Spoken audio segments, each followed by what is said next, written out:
Es ist unmöglich. Die Alliierten können nicht so viele Truppen haben. Berlin ist gefallen. Nein, das ist nicht möglich. April 14th, 1944, Berlin, Germany. Inside the Reich Air Ministry, rain lashed against the tall, narrow windows of the Tiergarten building, its droplets streaking down the glass like thin tears of mercury. Inside, a haze of cigarette smoke hung thick over rows of exhausted officers, hunched beneath buzzing lamps. Maps of Europe covered the walls, pinned and crisscrossed with red strings, an empire trying desperately to hold together what was already collapsing. Colonel Erich Voss stood by the long oak table, his gloved hand trembling slightly as he flipped through the latest Luftwaffe intelligence dispatch. The paper was damped from his grip, edges smudged with graphite and sweat. His voice broke the tense silence. Herr General, according to these reports, the Americans have produced 87,000 aircraft in the last 12 months. A murmur rolled through the room like a distant thunderclap. General der Flieger, Hans-Georg, Wiss looked up from his maps, his face unreadable, but his eyes burned with disbelief. That number is absurd, he said, his voice deep and gravelly from too many cigars and too little sleep. No industrial power in the world could sustain such output. It's propaganda, nothing more. But it wasn't propaganda. Thousands of miles away, in Detroit, in Seattle, in Los Angeles, entire cities had become roaring engines of creation. Ford, Boeing, North American Aviation, Lockheed, each factory pulsed like a mechanical heart, day and night. Shifts of men and women worked under the hum of fluorescent light and the rhythmic clang of rivet guns. Inside, the vast halls of the Willow Run plant, Ford's miracle of modern engineering, workers assembled a B-2 for Liberator bomber every 63 minutes. The scale was almost incomprehensible. 3.5 million square feet of steel, conveyor belts, welding arcs, and roaring turbines. But to the German staff officers in Berlin that morning, such figures felt impossible, even delusional. Voss pressed forward. General, these are confirmed through Luftwaffe reconnaissance. Our agents in neutral Sweden intercepted American industrial data from Allied shipping manifests. Their factories operate in 3 shifts. Women, even teenagers, are part of the workforce. Wiss slammed his fist on the table. Nonsense. America is soft. They do not have the discipline of the Reich. They cannot match the productivity of our Aryan workforce. His words hung heavy in the stale air. Even as he said them, a messenger entered the room carrying a sealed envelope stamped Geheim, Oberkommando der Luftwaffe. The clerk handed it over, saluted, and left without a word. Voss unfolded the letter. Inside was a short typed report from the Luftwaffe, attached in Madrid. Neutral Spain had become a silent relay of wartime, gossip and intelligence leaks. The letter read simply, U.S. aircraft output projected to exceed 100,000 units by year's end. Confirmed sources include Boeing, Consolidated Vultee, Douglas, and Grumman. Production includes fighters, bombers, and transports. The data appears consistent with shipping volumes observed in the Atlantic. For a long moment, the room was silent except for the crackle of the fireplace and the distant wail of an air raid siren over Berlin.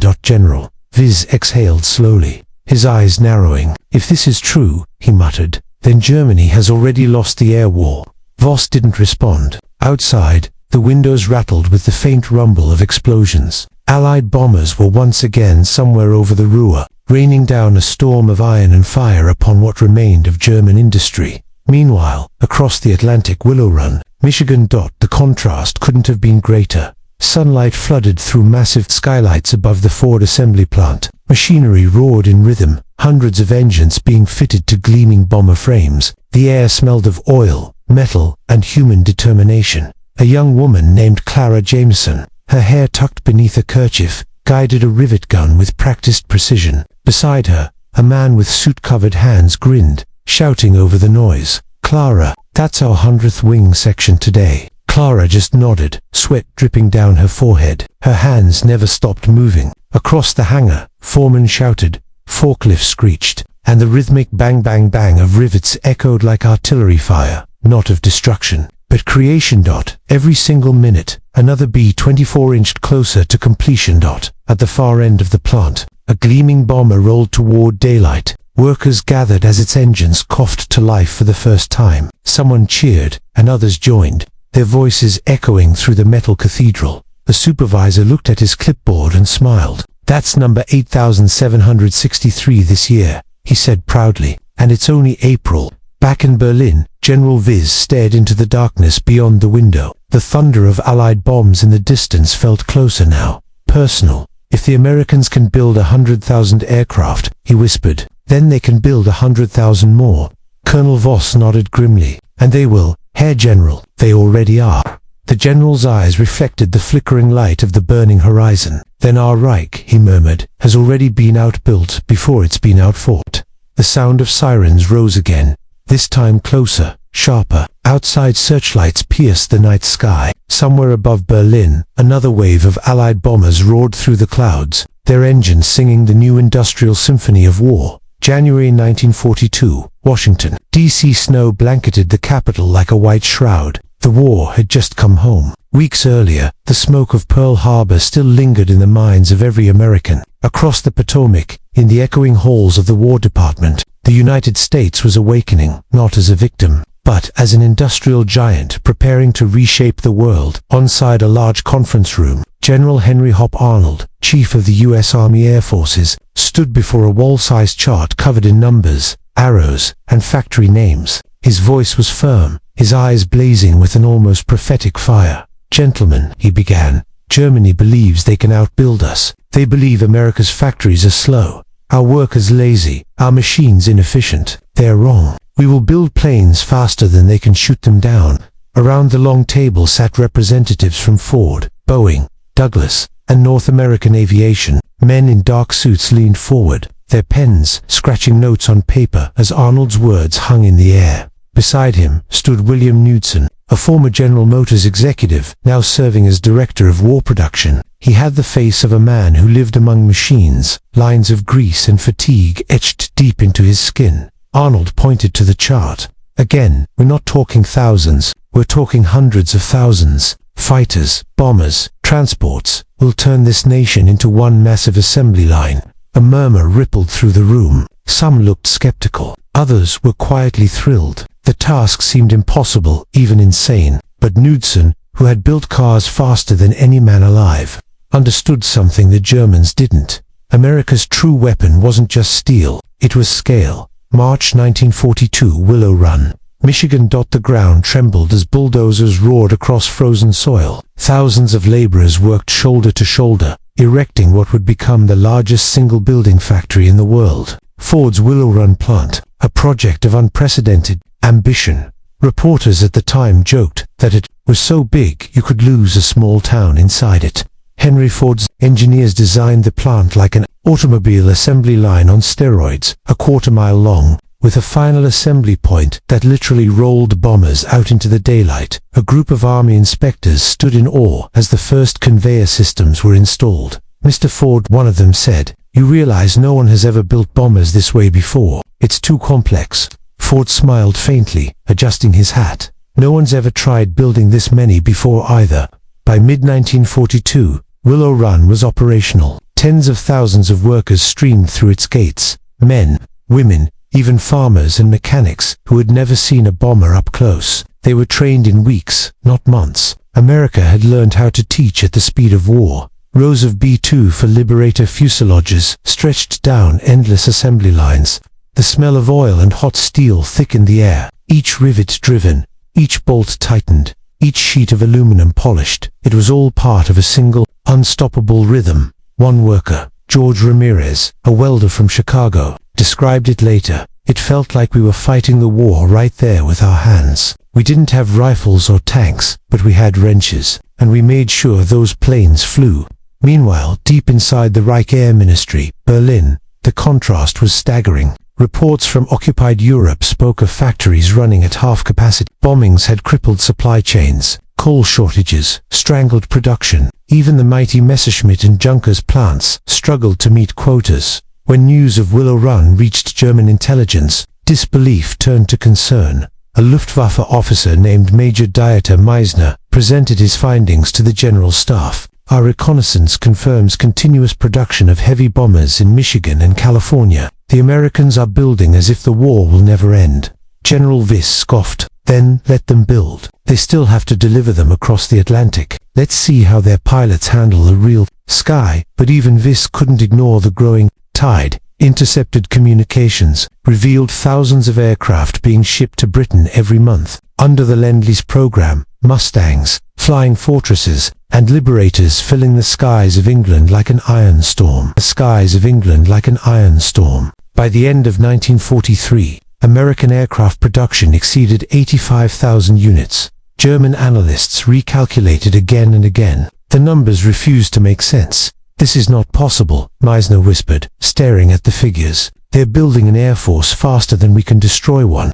Back in America, Seattle, Washington, Boeing plants to dot inside the cavernous facility. The B-17 Flying Fortress dominated the skyline. Its vast wings spanned the width of the building, its frame gleaming under bright overhead lamps. Workers climbed scaffolds like ants on a metallic mountain. The air was filled with the hum of drills, the hiss of acetylene torches, and the smell of fuel. Each plane that rolled out bore the name of its crew's hometown: Memphis Belle, Mary Ruth, Lucky Lady.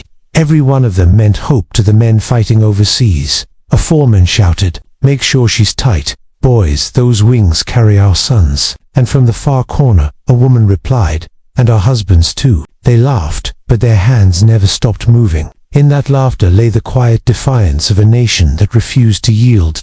Berlin, June 1944. Colonel Voss returned to Wyss's office, a new intelligence summary in hand. His voice was low. "Herr General, the Americans have crossed the 100,000 mark." Wyss said nothing. His gaze drifted toward a painting of the Luftwaffe's golden years, sleek Messerschmitts, soaring through clear skies. Those days were gone. 100,000, he repeated softly, as though saying it might make it less real. How can a nation produce more aircraft than the world has pilots to fly them? Voss set the paper down gently. Because they built a nation that knows how to make the impossible. Routine. Outside, the sirens began again. Another night, another raid. But this time, Wyss didn't flinch. He knew the truth now. The war had already shifted beyond the battlefield. It was now a war of production, and Germany had already lost it. The California sun glared off corrugated steel roofs as the massive Douglas aircraft plant thrummed with activity. Inside the factory floor stretched further than the eye could see, a cathedral of American industry, echoing with the clang of metal and the low growl of engines being tested. The rhythmic pulse of machinery was almost musical, an anthem of defiance echoing across the Pacific. Rows of A-20 Havocs and C-47 Skytrains lined the hangar floor, each in a different stage of assembly. Thousands of men and women, machinists, electricians, and riveters, moved in synchronized chaos. The air smelled of oil, sweat, and hot aluminum. Above the din, a young foreman shouted instructions through a megaphone. "Let's keep it moving. Every hour counts. Every hour means another plane over Germany." Among the workers was Margaret Maggie Collins, a 23-year-old assembly line worker, who had left her job as a diner waitress in Oklahoma. To do her part, her gloved hands were steady as she riveted fuselage panels onto the silver skeleton of an A-20. Around her, posters declared in bold letters, "They need planes, you build them, and rivets win wars."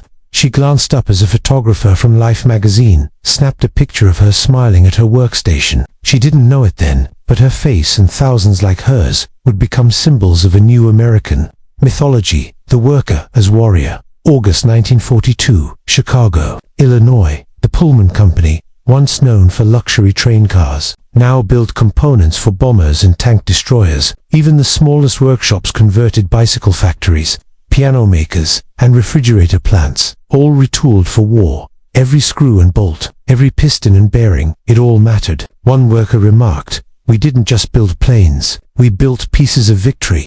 The War Production Board kept track of it all, allocating steel, copper, and rubber with the precision of a general moving divisions on a map. Civilian car production had been banned entirely. Showrooms stood empty. There were no new Fords or Chevrolets that year, only war machines. Newspapers called it the Arsenal Front. Every worker was a soldier without a rifle. Every factory a battlefield of its own. Berlin Reich Air Ministry, September 1942. The German High Command had begun receiving fragmented reports from their intelligence networks in the United States. One coded message read, "Boeing now operating 3 shifts, 24-hour cycle. Workers include women, output accelerating.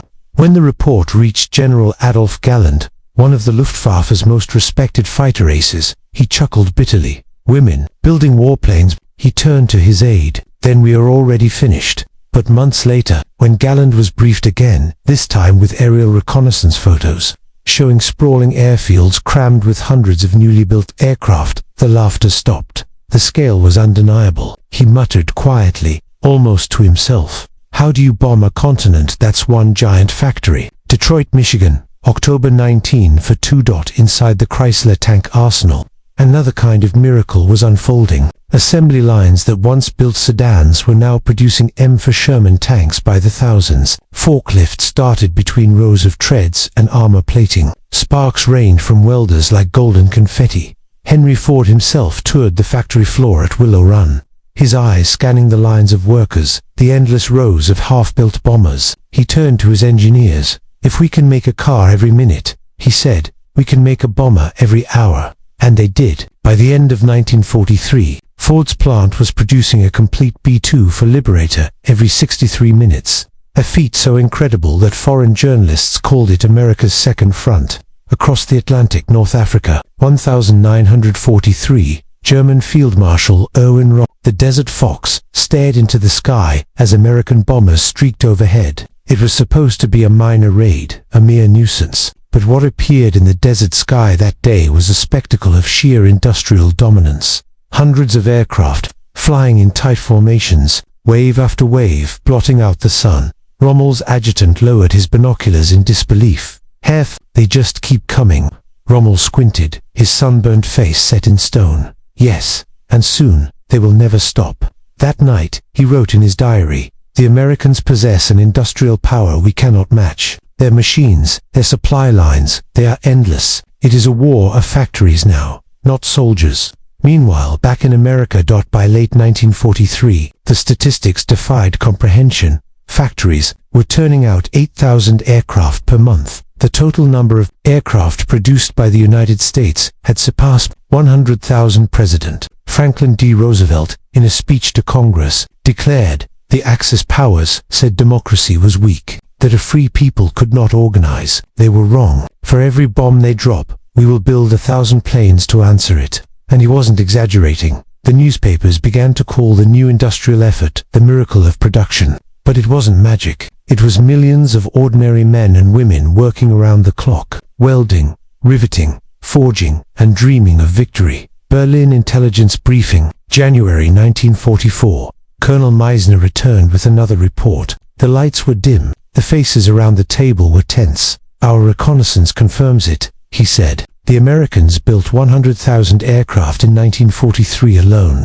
The room fell silent. One general laughed nervously. 100,000, that's propaganda. But Meisner spread out aerial photos of sprawling American airfields, each packed with neat rows of planes, wingtip to wingtip, stretching to the horizon. No one spoke. No one needed to. For the first time, the German High Command understood. They were fighting a nation that could outbuild the world, and across the Atlantic. In the hum of factory floors and the roar of assembly lines, the arsenal of democracy thundered on. February 1943, Seattle, Washington. A thin layer of morning fog rolled off the Puget Sound. As sunlight struck the massive windows of Boeing Plant 2, the ground shook beneath the steady pulse of industry. Inside, thousands of workers, machinists, engineers, and technicians moved through the enormous hangar like the gears of a living machine. The air vibrated with the steady hammer of rivet guns and the metallic roar of drills. Rows upon rows of gleaming B-17 flying fortresses filled the floor, wings stretching into the distance, fuselages aligned with military precision. A foreman shouted above the noise, clipboard in hand, let's keep the line hot. We got 15 due out by sundown. At one end of the building, a group of Rosie the Riveters leaned over an open wing section, their blue overalls smudged with oil and aluminum dust. One of them, Evelyn Parker, had been a waitress before the war. Now she operated a rivet gun with the speed and accuracy of a marksman. Her partner, Louise Trent, yelled over the din, think they'll remember us when it's over. Evelyn grinned, they'll remember the planes, and that's enough.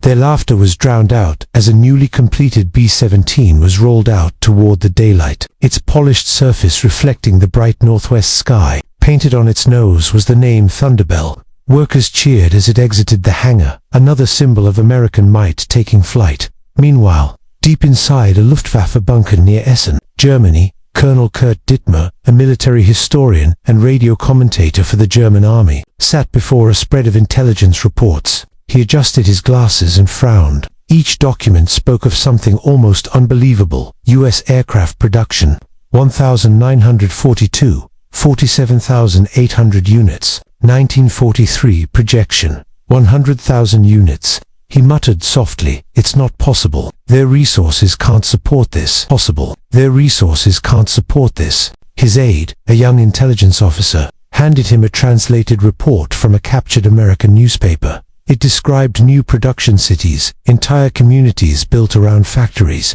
Places like Wichita, Kansas, and Inglewood, California, now pulsed with life 24 hours a day. Cafeterias served breakfast at midnight. Childcare centers ran night shifts. The war economy never slept. Dittmer exhaled slowly. "We are fighting a country that turns its people into an army of workers." He glanced toward a wall map showing the strategic bombing campaign. Even as the Allies bombed German cities, American output grew. Germany shrank. And yet, in Berlin, few wanted to believe what the numbers were saying. April 1943, Wichita, Kansas.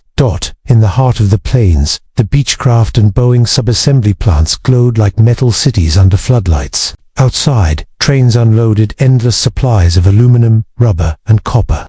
Inside, the air was thick with heat and motion. In one corner, 19-year-old Harold Thompson tightened bolts on the nose section of a B-29 Superfortress. He'd grown up on a wheat farm nearby. His father was fighting in Italy. The plant's floor boss, a grizzled veteran named Tom Duggan, paced between the rows of workers. "You see that?" he barked, pointing toward the nearly complete bomber. "That's a farm boy's ticket to Berlin." Harold smiled faintly, running a hand across the aircraft's smooth skin. "She's a beauty," he said. "Can't wait to see her in the air." Outside, a new convoy of workers arrived for the night shift, thousands streaming through the gates under the bright floodlights, lunchboxes in hand, laughter echoing off the factory walls. The plant never went quiet, never went dark. It was said that if you stood on a nearby hill at midnight, you could see the glow of industry on the horizon, like a city of fire forging wings for freedom. Berlin, summer 1943, Air Ministry Conference. The tension inside the meeting room was heavy enough to cut with a knife. General Erhard Milch, the head of aircraft production, slammed his fist on the table. "We are being strangled by their factories." Another officer countered, "Our pilots are superior. Their machines cannot fly without men." But Milch shook his head. "And yet, they always have more men." He held up a grainy reconnaissance photo, a bird's eye view of the Willow Run bomber plant in Michigan. That picture showed row after row of bombers under assembly. The caption read, "One bomber every 63 minutes. For a moment, the room was silent. One colonel muttered, "We should have bombed Detroit when we had the chance." Milch simply replied, "You can't bomb a continent, Herr Oberst." June 1943, aboard a B-17 flying over Germany. High above the clouds, Lieutenant Jack Reynolds gripped the controls of his B-17. Nicknamed Liberty's Song, flak burst around the formation like black blossoms. Over the radio, voices crackled. "Eagle 2, we're hit. Stay with the group. We'll cover you." Reynolds steadied the bomber, glancing at the below. The Ruhr Valley burned. The target, another German ball-bearing plant, vital to the Nazi war machine. In the bomb bay, the bombardier leaned into the intercom. "Bombs away." The aircraft jolted as the payload dropped, the sound of release swallowed by wind and thunder. Reynolds exhaled. Another one down. Thousands more to go. He knew that while they fought in the air, an entire nation fought on the ground. Men and women back home, ensuring his bomber would never be the last. Detroit, August 1943. The entire city seemed alive. The night sky glowed orange from the furnace stacks of Ford, Chrysler, and Packard plants. Streets overflowed with shift workers, streetcars, and supply trucks. Signs in shop windows read, "Open 24 hours for war workers." On the radio, swing music played between war bulletins. Children collected scrap metal. Housewives grew victory gardens. Even the smallest acts became part of something immense. America had become a single, coordinated organism. Every heartbeat synced to the rhythm of production. Journalist Ernie Pyle, visiting one of the plants, later wrote, "If the front lines are the body of war, then these factories are its beating heart." Berlin, December 1943. Colonel Meisner placed another intelligence report on General Wieser's desk. The cover read, U.S. aircraft production totals, confirmed 100,190 units. Wiese stared at the number, then at the colonel. "And this is only aircraft." "Yes, Herr General. Tanks and trucks are separate reports." He closed the file slowly. Outside, the sound of distant bombing shook the windows. "We may have the best soldiers," Wiese said softly, "but would they have a factory for every soldier?" He looked up at Meisner. "The war isn't in the skies anymore, Colonel, it's in the smoke of their furnaces." As 1943 turned to 1944, the unstoppable machine of American industry had already sealed Germany's fate long before D-Day or the fall of Berlin. The Allies now controlled not just the air, but the power to build more sky. January 1944, Willow Run, Michigan. Snow blanketed the roofs of the massive Ford Motor Company's Willow Run plant, but inside, it felt like midsummer, hot, bright, and alive with motion. The hum of assembly lines echoed through the largest single factory floor on Earth. Under the glare of industrial lamps, thousands of workers assembled the B-24 Liberator, America's most produced heavy bomber. The line never stopped. It simply shifted, evolved, breathed. At the western end, engines were hoisted into position. Farther down, fuselage sections merged like puzzle pieces. By the time the aircraft reached the final hangar, a complete bomber painted silver and olive drab stood gleaming and ready for war. A giant clock hung over the floor. Its ticking was the pulse of a nation. Every 63 minutes, the red hand circled once, and another bomber rolled out. An engineer named Edgar Wilson, barely 22 years old, wiped sweat from his forehead as he tightened the final bolt on a wing joint. "You think they know out there?" he asked, nodding toward a massive banner hanging above. "The man who builds a plane today saves a life tomorrow." His foreman, an older man missing 2 fingers from a pre-war auto accident, smiled faintly. "They'll know. When our boys fly home in one of these, they'll damn well know." Moments later, the ground trembled as the B-24's engines thundered to life. The sound filled the hangar like the roar of victory itself. Berlin, February 1944, Air Ministry Intelligence Wing. General Albert Kesselring stood in front of a wall-sized map dotted with red pins, Allied bases, known and suspected. His aides spoke in hurried tones, their voices tight with disbelief. "Our reports confirm it, Herr General. The Americans have produced 100,000 aircraft in 1943 alone." Kesselring turned sharply, face pale under the flickering light. 100,000, he repeated, his voice nearly a whisper. "Verified from multiple sources. Their production is increasing, not decreasing." He stared at the map, eyes tracing the Atlantic. "They could fill the skies with that many planes," he muttered. "Every day, a new swarm." Behind him, another officer added, "And our aluminum reserves are at half capacity. We cannot match them, not even with slave labor." Kesselring's hand trembled slightly as he picked up a cigarette. "We thought the war would be decided by men and tactics, but it will be decided by machines and the hands that build them." He exhaled slowly, watching the smoke curl upward like the ghost of a dying empire. Back in the United States, March 1944, President Franklin D. Roosevelt toured the Douglas aircraft plant in Santa Monica, California. His motorcade stopped before a massive hangar draped in the American flag. Thousands of workers gathered, waving and cheering. A forewoman handed him a plaque that read, "To the commander of the arsenal of democracy, from those who build its wings." Roosevelt, smiling weakly in his wheelchair, looked up at the crowd and said, "The enemy believed we were soft, that we lacked the steel of spirit, but they forgot. America's steel runs in its people." Thunderous applause erupted, drowning out the hum of the assembly lines beyond. In that moment, every worker from the woman on the riveting line to the mechanic greasing engine parts felt the power of purpose. They weren't just building machines, they were building momentum, an unstoppable tide. Meanwhile, over Europe, April 1944, the sky above Germany was no longer blue.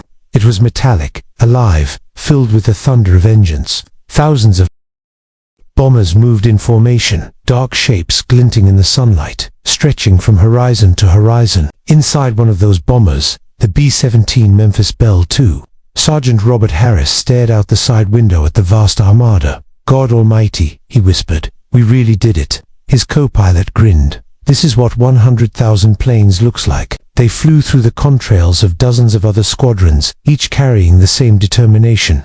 Below, factories, airfields, and rail yards burned in columns of smoke. The Luftwaffe tried to rise to meet them, but the German pilots were exhausted, their numbers thinned, their replacements under. It was no longer a contest of skill. It was a contest of endurance, and the American machine never tired. Inside a German shelter, Hamburg. May 1944. Civilians huddled underground as another Allied raid thundered overhead. The ground quaked with each explosion. A mother clutched her child close as dust rained from the ceiling. An old man whispered bitterly, "They come every night now. Endless planes. Where do they all come from?" Another replied, "From America, from their factories." When the sirens finally faded, the city above was a skeleton of smoke and ruin. For the first time, ordinary Germans began to understand what their generals had refused to believe, that the war could not be won against a nation that could outbuild time itself. Washington, D.C. War Production Board Headquarters, June 1944. Administrator Donald Nelson stood before a massive chalkboard covered in figures. Aircraft produced, 102,000 tanks, 29,000 trucks, 600,000 rifles, 7 million. He turned to his staff and said, "Gentlemen, industry is now our greatest weapon. Our factories are the front line." A pause followed, then applause, not of celebration, but of realization. The numbers were not just statistics. They were proof of national unity, of an economy turned into an engine of victory. Berlin, August 1944. The mood in the German High Command was bleak. Reports poured in daily. Destroyed rail lines, dwindling fuel.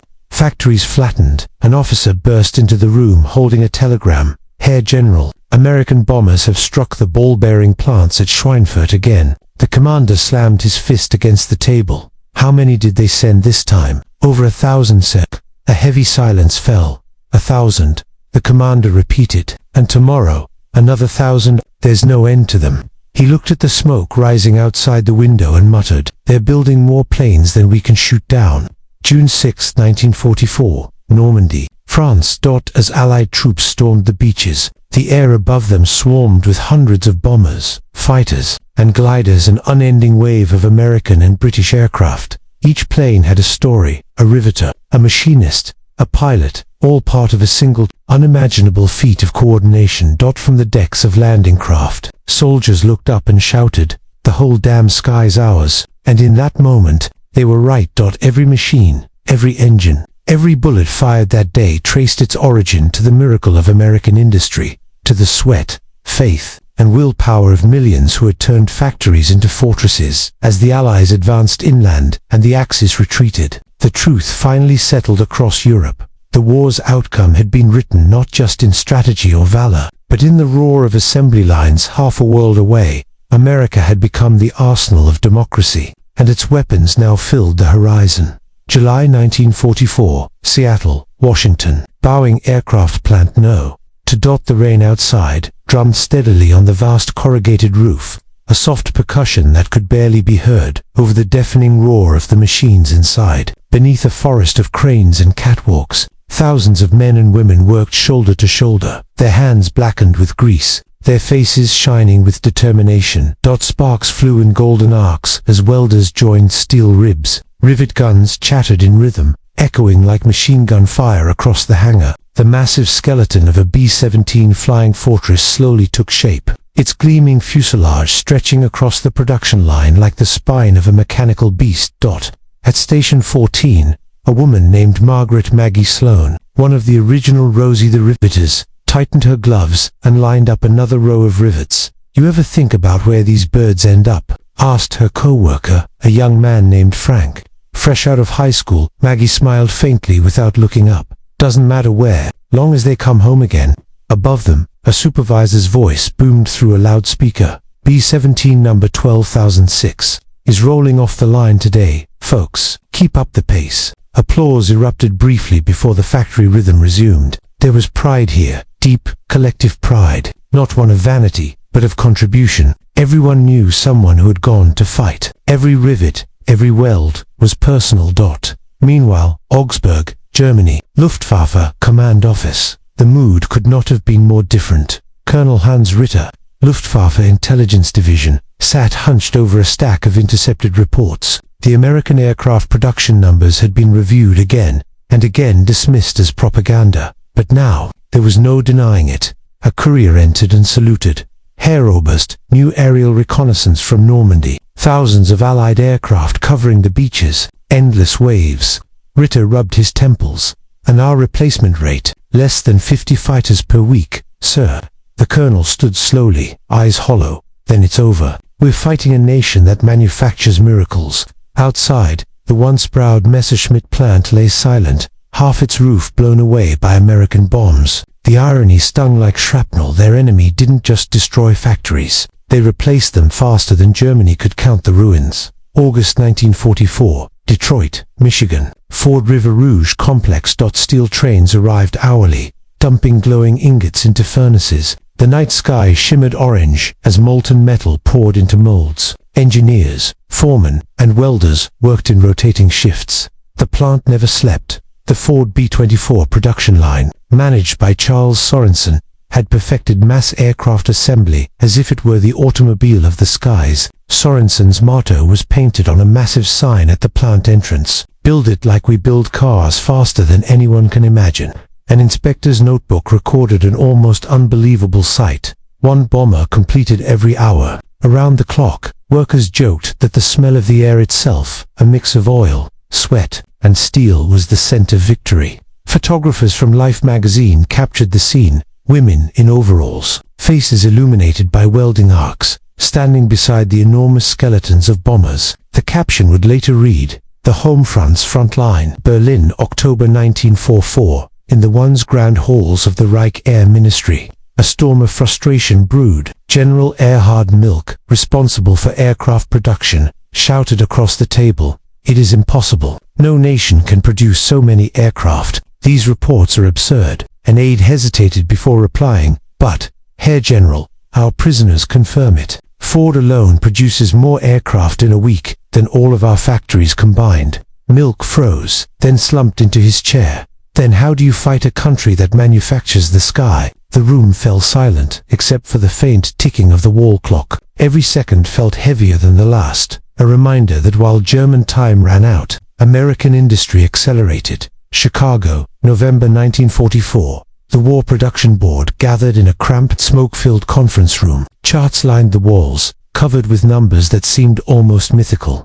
"We've reached 100,000 aircraft this year," one official said proudly, "and our engine production just surpassed 200,000. Another replied, "Gentlemen, our supply chains are running faster than For the first time in history, logistics have become a weapon." Outside, through the frosted windows, the skyline of America's industrial might glowed with life. Smokestacks belched victory into the night air. In neighborhoods nearby, families hung Blue Star banners in their windows, each one representing someone serving overseas. Those stars were not just symbols. They were promises, forged in the noise of the factories and the quiet determination of the people. Over Western Europe, December 1944, the Battle of the Bulge raged in the frozen forests of Ardennes. German troops launched their last desperate counteroffensive, pushing Allied lines backward. But soon, the skies cleared, and the full weight of American air power returned. B-17s, B-24s, and P-51s flooded the air, bombing columns of tanks, bridges, and supply routes. A German tank commander, trapped under bombardment, shouted to his radio operator, "They are everywhere, everywhere," and he was right. The sky itself seemed to belong to America. The relentless stream of aircraft that emerged from factories thousands of miles away had now become the hammer that would crush the Reich. Once and for all, January 1945, New York, Harbor. As Liberty ships lined the docks, carrying tanks, planes, and ammunition toward Europe and the Pacific, dock workers looked up and marveled. "We're sending more every day than we sent in all of 1941, one said. An old stevedore nodded. "That's what happens when a free nation goes all in." The harbor glowed beneath a cold sunrise. Each crate, each container, was a piece of the promise that no sacrifice made overseas would be in vain. By now, the war was no longer a battle of attrition. It was an avalanche of production. precision, and faith in purpose. What the Axis had built over a decade, America surpassed in a year, not through tyranny or fear, but through belief, unity, and a sense of shared destiny. The factories of America had become temples of resolve, where metal was transformed into machines and machines into hope. February 1945, England, RAF Burtonwood, Air Depot. Snow drifted across the vast tarmac, melting against the dark hulls of parked bombers. Mechanics moved between rows of aircraft, B-17s, B-24s, and the newer B-29 Superfortresses, each one gleaming under the dim, pale light of the overcast morning. Sergeant Eddie Malone, a ground crew chief from Detroit, tightened a bolt beneath one of the engines. The metal was cold enough to burn through his gloves. His breath came in short bursts of vapor. Around him, dozens of other mechanics worked in silence. The only sound, the hum of air compressors and the sharp metallic clang of tools. "We used to build cars," Malone muttered to the new kid beside him. "Now we build angels of death." He said it without malice, just quiet awe. Each bomber here was a product of the same factories that once produced Fords and Chevrolet. The same assembly lines that once built freedom of mobility were now building the tools that would restore freedom to an entire world. Across the channel, Germany was gasping for air. The skies above Berlin, Hamburg, and Dresden roared day and night. Thousands of bombers crossed in waves so thick they blotted out the sun. The Luftwaffe could barely respond. Their fuel reserves dwindled. Their pilots inexperienced, their airfields shattered. Inside a flak tower in Berlin, Oberleutnant Karl Wegener adjusted the dials on his anti-aircraft fire control system. He could hear the rumble coming long before he could see the aircraft. It wasn't one or two squadrons, it was hundreds. "Main got," one gunner whispered, staring upward. "How many can they send?" Wegener didn't answer. The answer would have been too absurd to believe. In that single day, over 3,000 aircraft filled the skies. Above Germany, a living testament to a nation's unyielding production. The radar screens looked like storm clouds. "No one can fight the sky," Wegener finally said quietly. "Not like this." March 1945, Willow Run, Michigan. Inside the colossal hangar where Ford built the B-2 for Liberator, a group of journalists toured the production line for the first time. What they saw left them speechless. From one end of the hangar to the other stretched a continuous stream of bombers in every stage of completion, bare aluminum skeletons at one end, fully armed war machines at the other. The sheer scale of it defied comprehension. A factory manager, pointing proudly to the final assembly line, explained, "When a bomber leaves here, it's fully fueled, tested, and ready for combat. From start to finish, 63 hours." The journalists exchanged stunned looks. "How many per day?" one finally asked. "One every 63 minutes, came the calm reply. That single plant produced more aircraft in 1 month than all of Germany's aircraft industry combined. In the break rooms, a massive board tracked the total minus 7,300 bombers by the end of the war. Each one carried a piece of America inside it. The rivets of Rosie, the blueprints of Boeing, the steel of Pittsburgh, and the spirit of the people. Berlin, April 1945. As Soviet artillery thundered in the distance, a small group of German officers met in a dimly lit bunker beneath the Reich Chancellery. Among them was Colonel Franz Neumann, a logistics officer who had once dismissed reports of American industry as childish exaggeration. Now, his maps were marked with red lines of destruction, cities flattened, airfields erased, factories gone. "We are losing a war of mathematics," Neumann admitted bitterly. "They build 10 for every one of ours. We cannot compete with a machine that never stops." He paused, staring at the faint tremor of the electric lights overhead. "We told our soldiers America was lazy, soft, but look at them. Their women build bombers, their students fly them, their farmers feed armies, their engineers turn metal into miracles." The men sat in silence, the echoes of distant explosions punctuating the truth he had spoken aloud. Back in America, spring 1945, factories were now producing beyond wartime goals. Some facilities began preparing for post-war transitions, but others continued full steam ahead. No one dared slow down until the war was truly over. In Seattle, the Boeing plant now assembled B-29 Superfortresses, the most advanced bombers in the world. Each aircraft represented the peak of engineering and production.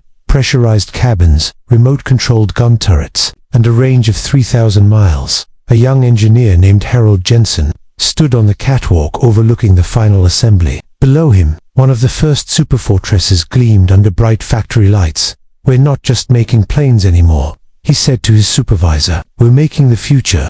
His words echoed what everyone in that factory felt, that this was no longer just a war effort. It was the proof of what America could achieve when pushed to its limits. Pacific Ocean, June 1945. Aboard the aircraft carrier USS Lexington, American sailors watched squadrons of freshly built Hellcats roar into the sky. Many of the planes were only days old, delivered straight from California factories. One of the pilots, Lieutenant Frank Delaney, adjusted his goggles and smiled as he took off from the deck. "Built on Monday," he joked over the radio, "and killing on Friday."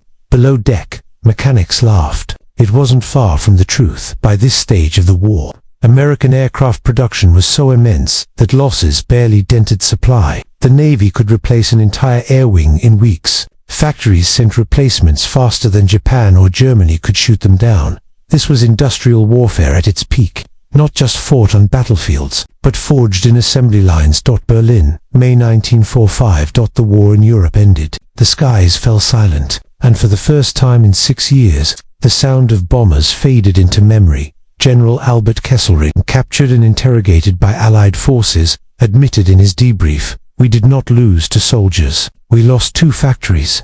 Across the Atlantic, factory workers celebrated. They wept, embraced, and finally exhaled. The machines stopped, but the echo of their labor would endure for generations. From the ashes of steel and smoke, a truth emerged that wars are not only won by courage on the battlefield, but by endurance at home. America had not just built 100,000 aircraft, it had built belief in unity, in production, in an unbreakable will to outwork tyranny itself. The factories had roared louder than the guns, and in that roar, history changed forever. July 1945, Washington, D.C., the War Department headquarters. A humid summer wind drifted through the open windows of the Pentagon. Inside, clerks and officers shuffled through endless reports, logistics, supply chains, production summaries. Piles of documents filled every desk, every file cabinet, every hand. Yet amidst the paperwork was one number that stunned even the highest-ranking generals. 299, 293. Aircraft, that was the total number of planes built by the United States during the war. Fighters, bombers, transports, trainers, and reconnaissance craft. It was a figure so massive, so unthinkable, that even those who commanded the mightiest air fleets in the world paused in disbelief. General Henry Hop Arnold, the commanding general of the U.S. Army Air Forces, stared at the report in silence. Around him, a handful of senior officers waited for his reaction. Finally, he spoke. "We didn't just outfly them, we outbuilt them." He set the report down and adjusted his cap, his eyes distant. "Gentlemen, remember this. Wars are fought with men, but won by factories." Detroit, Michigan, the arsenal of democracy. The auto plants that had once churned out Buick, Cadillacs, and Fords now echoed with silence. Machines rested idle. Conveyor belts hung motionless. The war was ending, and America's industrial giants were about to shift once again from weapons back to wheels. Inside the vast Willow Run plant, the same facility that had produced a B-24 bomber every hour, the workers gathered one final time. The massive hangar was lined with banners. "Mission accomplished. Welcome home, boys." Foreman Bill Peterson stood beside the last completed aircraft, his calloused hand resting on the smooth silver fuselage. "You see this bird?" he said to the crowd of exhausted, proud workers. "She's the last one. But every rivet, every panel, every drop of sweat in this place helped bring somebody's son home." The men and women clapped, their faces a mix of joy and quiet melancholy. They had built more than machines. They had built victory. Bremen, Germany, August 1945.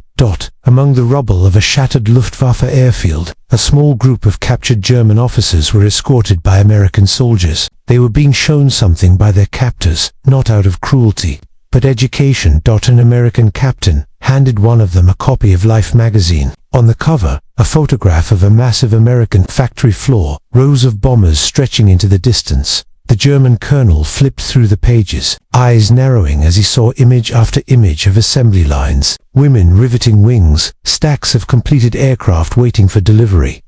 This cannot be real, he muttered in disbelief. It's real, replied the captain. That's from Willow Run, Michigan. We had 5 more just like it. The colonel's hand trembled slightly as he handed the magazine back. He had believed, as many in the Reich had, that American production was clumsy, slow, dependent on unskilled labor. But the truth lay before him, cold, metallic, unstoppable. No wonder, he whispered, no wonder we could not win.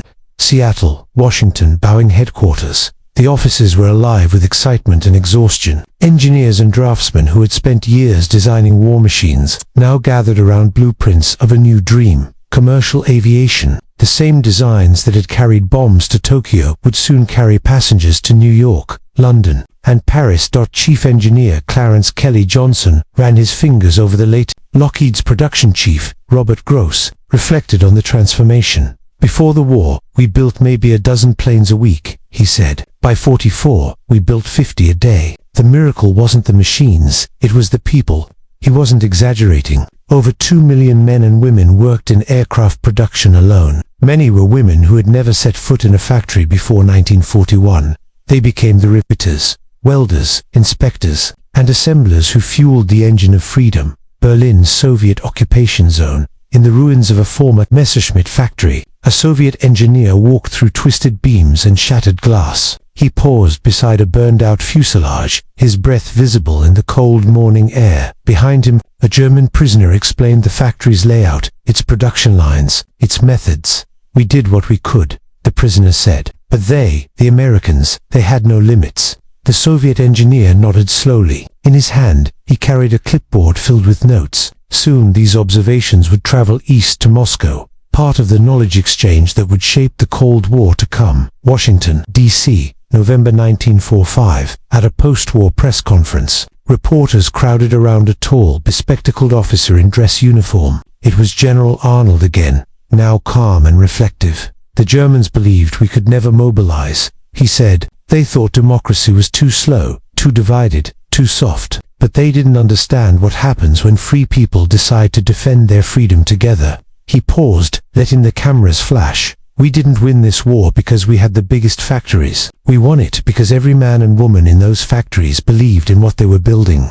Late 1945, across America, the roar of production faded into peacetime silence. Assembly lines shut down. War bonds expired. Soldiers came home. Yet the legacy of that industrial miracle remained in every city, every family, every sky. Children played beside the same factories where their parents had built history. Scrap metal yards overflowed with the remnants of warplanes, now melted down for civilian use. The engines that once powered war would soon power peace. Airplanes, cars, ships, and industries that would define the modern age. The United States had not only proven its might in battle, but demonstrated a truth that would echo across the 20th century, that freedom, when mobilized, could outproduce tyranny itself. The assembly line had become a weapon more powerful than any bomb, and the men and women who ran it were the true architects of victory. The war had ended, but the legend of American industry, the empire of production, was just beginning. February 1946, Munich, Germany. Snow blanketed the ruins of what had once been one of Europe's proudest cities. The skeletal remains of buildings cast long shadows across the frozen streets. Inside a makeshift Allied command post, a group of captured German generals sat in silence, waiting to be questioned. Across from them sat Major General William Draper, one of the U.S. officers overseeing Germany's post-war reconstruction efforts. Draper placed a thick stack of papers on the table, American production statistics, declassified and printed for the first time. The numbers spoke for themselves. "Gentlemen," Draper began, "you said we were a nation of merchants. You said democracy was weak. But tell me how weak is a nation that builds 100,000 aircraft in a single year?" The Germans exchanged glances. General Erhard Milch, the Luftwaffe's former production chief, clenched his jaw. "Your factories," he said bitterly, "they were never bombed. Ours were turned to dust." Draper nodded. "That's true. But even when your factories stood, could they have built this much?" He flipped through the report page after page, filled with statistics. 18,400. B-24 Liberators, 12,700 B Flying Fortresses, 15,600 P-51 Mustangs, 10,000 C-47. transports thousands of training aircraft, gliders, and patrol bombers. The sheer scale was dizzying. Milk's hand trembled slightly as he adjusted his glasses, his mind still unable to process it. It is industrial madness, he whispered. No human machine could sustain this. Draper smiled faintly. You're right, it wasn't madness, it was belief. Chicago, Illinois. The University of Chicago Metallurgical Laboratory, in a quiet research facility. The same minds that had designed bombers were now designing something even more powerful. Atomic energy. The wartime drive for production had unleashed a scientific revolution. Dr. Enrico Fermi walked through the lab, nodding to his team. The hum of machines filled the air, not of war, but of discovery. The men and women who had once produced weapons now sought to control the atom, inspired by the same urgency that had fueled the arsenal of democracy. The factory, Fermi once said, was the first great weapon of modern war. The mind will be the next. The connection between mass production and scientific innovation was now unbreakable. The speed, efficiency, and coordination that had produced 100,000 planes a year were being repurposed to build the modern world. Nuremberg, Germany, the War Crimes Tribunal. In the packed courtroom, Allied prosecutors presented exhibits showing not only Nazi atrocities but the failure of German wartime logistics. Their production had been powerful but fragmented. Too many competing priorities, too many personal empires under men like Gring and Speer. When Albert Speer, Hitler's Minister of Armaments, took the stand, he admitted what most of his colleagues would not. We underestimated America, Speer said softly. Not just their machines, their capacity to organize, to innovate, to produce. It was not a war industry. It was a civilization mobilized.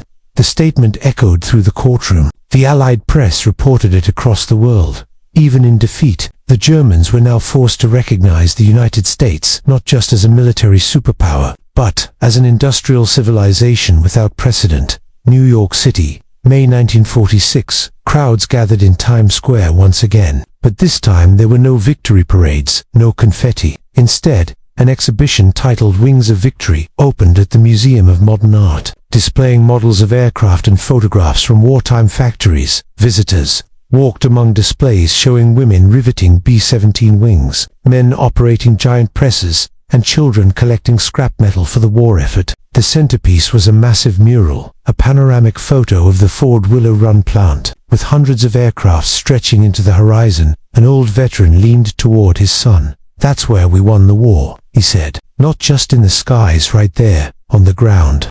His son, eyes wide, stared at the photo in awe. It looks endless, he whispered. The father smiled. It was Berlin-1946.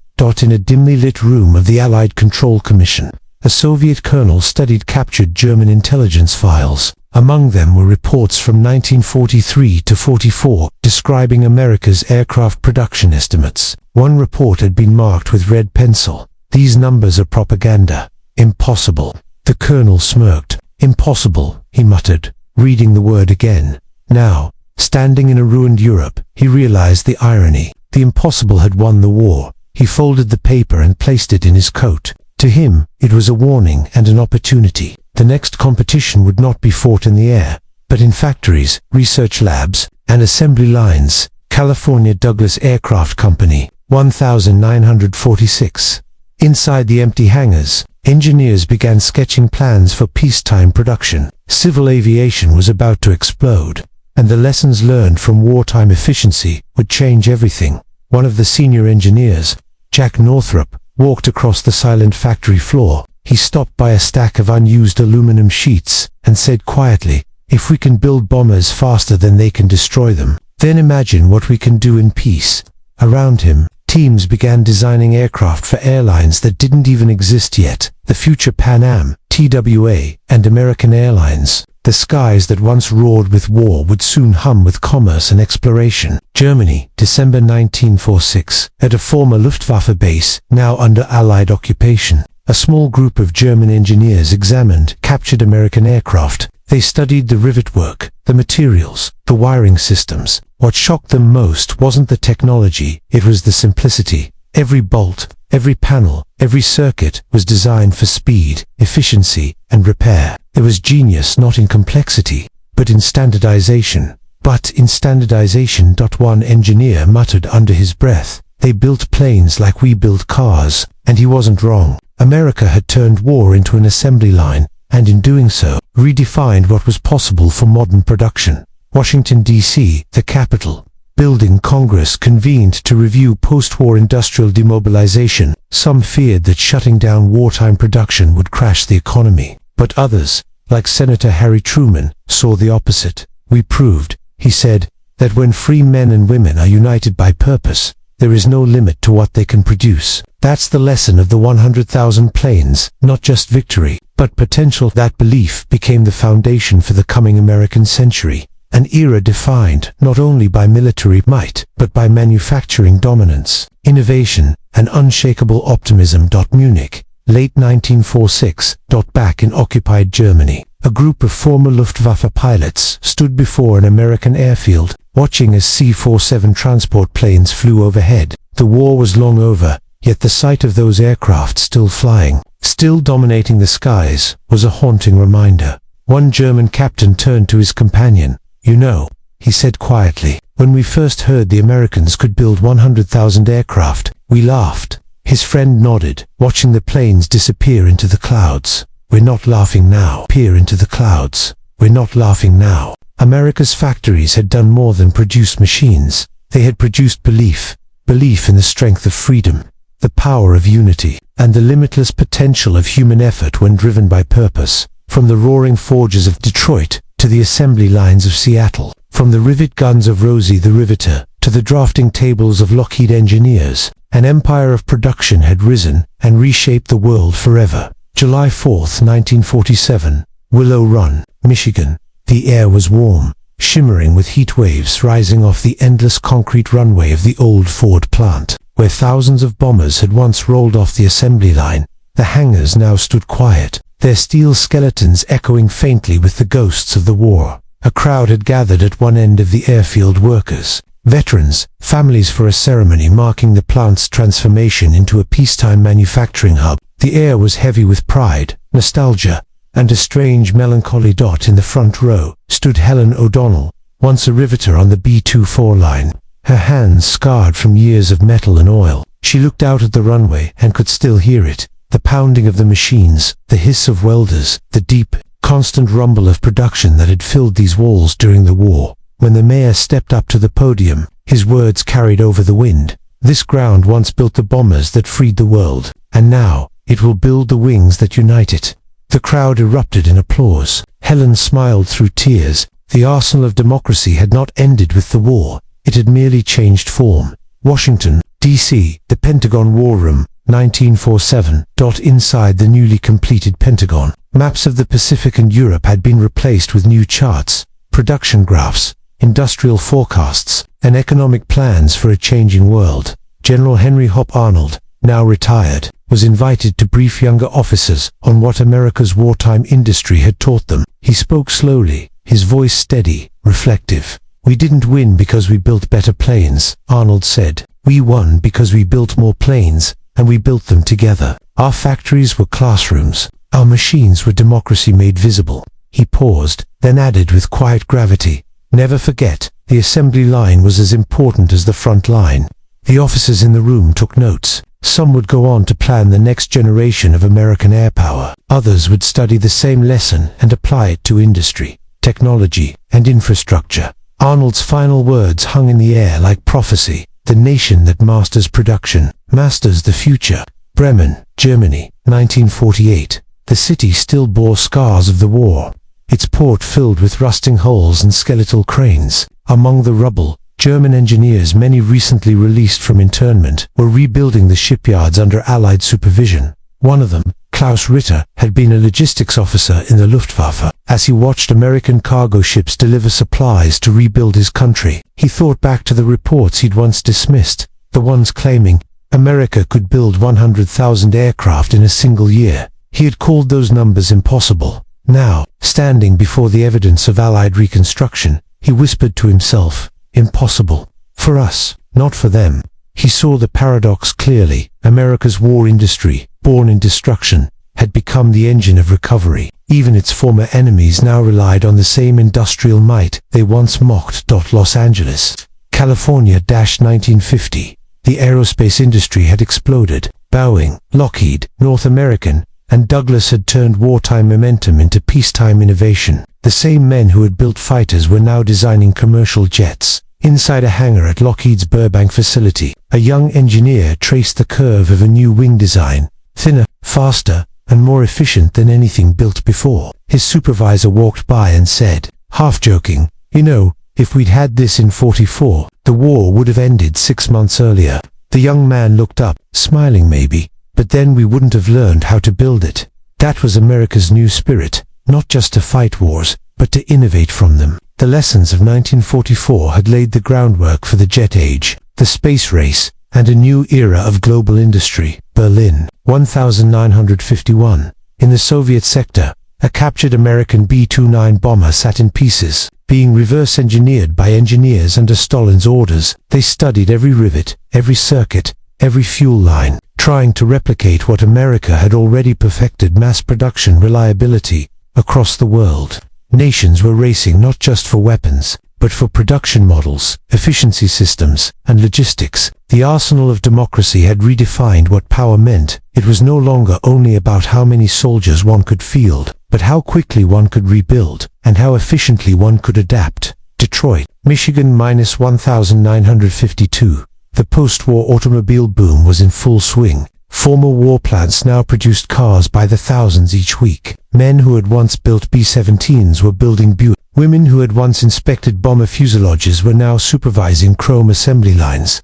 In a way, America had turned wartime production into peacetime prosperity. The same rhythm of coordination, unity, and precision had simply shifted its purpose. A former factory foreman leaned against his car and told a reporter, "We didn't just win the war out there, we won it here, and we're still winning it."